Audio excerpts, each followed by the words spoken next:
हरे कृष्णा, राधे राधे। आप सबको वैशाख मास की बहुत बहुत शुभकामनाएं और हनुमान जयंती की बहुत बहुत शुभकामनाएं। आज हनुमान जयंती है और वैशाख मास शुरू हो रहा है। चैत्र पूर्णिमा भी है आज। तो आज से हम वैशाख मास का महात्म सुनेंगे। वैशाख मास का महात्म भगवान कृष्ण को बहुत प्रिय है। हालांकि माघ मास भी बहुत प्रिय है, कार्तिक मास भी है, सभी है, लेकिन इसमें तीनों महीनों में कहते हैं कि मुझे वैशाख मास बहुत प्रिय है। इसमें गर्मी पड़ती है तो इसमें दान का, जप तप का भी बहुत फल है, स्नान का भी बहुत अधिक महात्म है। तो आइए पहले हम थोड़ा सा एक छोटा सा संकीर्तन और उसके बाद में आपको वैशाख मास का महात्म सुनाऊंगी। इसमें 25 अध्याय है, उसका आनंद हम बाद में लेंगे। पहले एक छोटा सा संकीर्तन। हरि ओम हरि ओम बोलो, हरि ओम हरि ओम बोलो, हरि ओम हरि ओम बोलो, हरि ओम हरि ओम बोलो। राधे श्याम राधे श्याम बोलो, राधे श्याम राधे श्याम बोलो। सीताराम सीताराम बोलो, सीताराम सीताराम बोलो। राधे श्याम राधे श्याम बोलो। हरि ओम हरि ओम बोलो।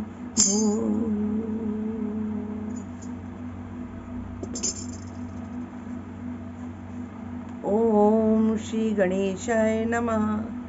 अथ वैशाख महात्म। पहला अध्याय।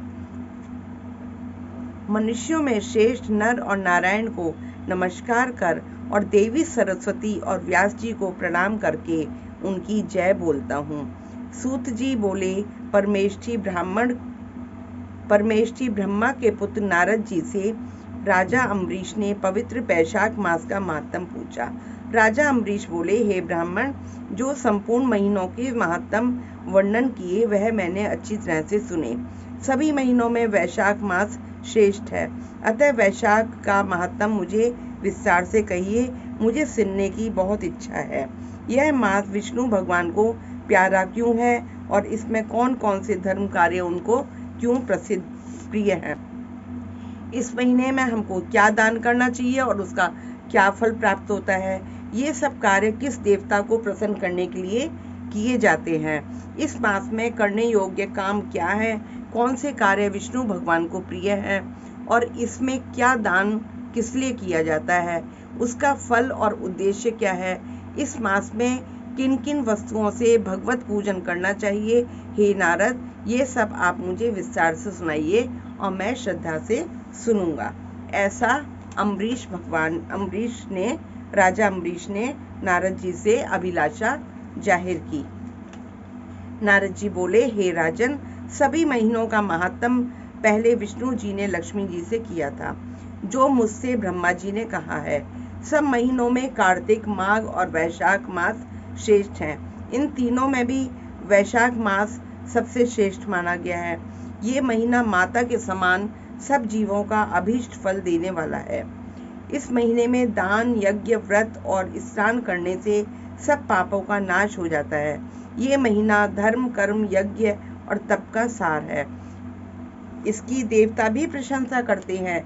ये मास विद्याओं में वेद विद्या के समान, मंत्रों में प्रणव, वृक्षों में कल्प वृक्ष, गौओं में कामधेनु, नागों में शेष, पक्षियों में गरुण के समान है।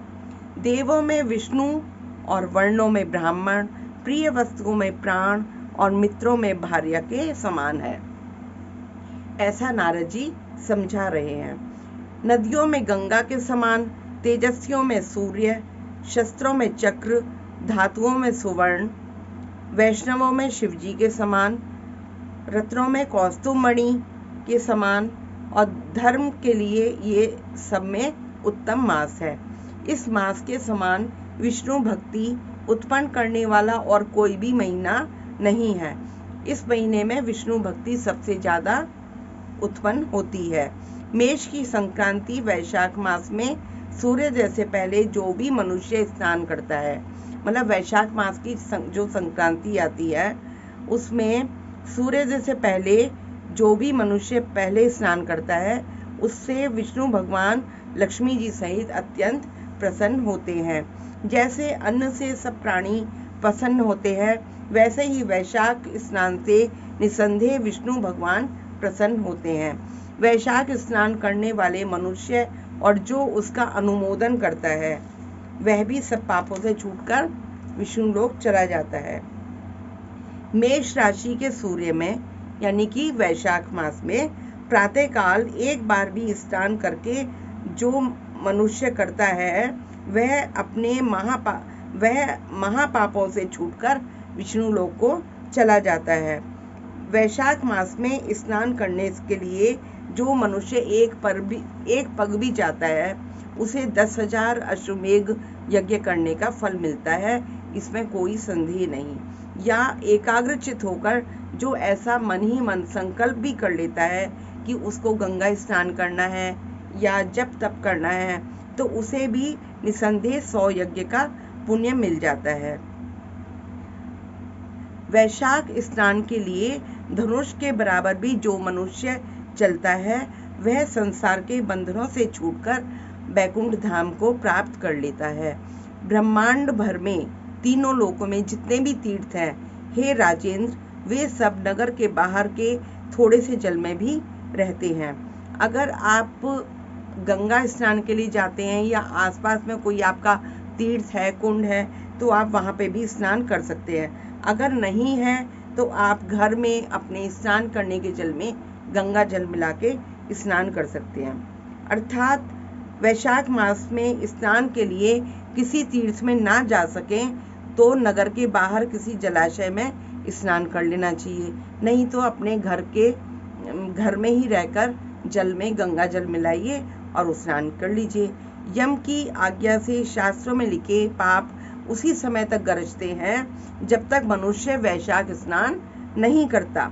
हे राजन, विष्णु भगवान की आज्ञा से वैशाख मास में तीर्थ आदि के अधिष्ठाता देवता सूर्योदय से 6 घड़ी तक जल के बाहर मनुष्यों के हित के लिए ठहरते हैं। हे राजेंद्र, उस समय तक जो लोग भी स्नान के लिए नहीं आते वे उनको दारुण शाप देकर अपने स्थान को चले जाते हैं, इसलिए वैशाख स्नान अवश्य करना चाहिए। इति वैशाख महात्म प्रथम अध्याय संपूर्ण। बोलिए विष्णु भगवान की जय, बोलिए लक्ष्मी माता की जय, बोलिए वैशाख महात्म की जय। जय जय श्री राधे, जय जय श्री राधे श्याम।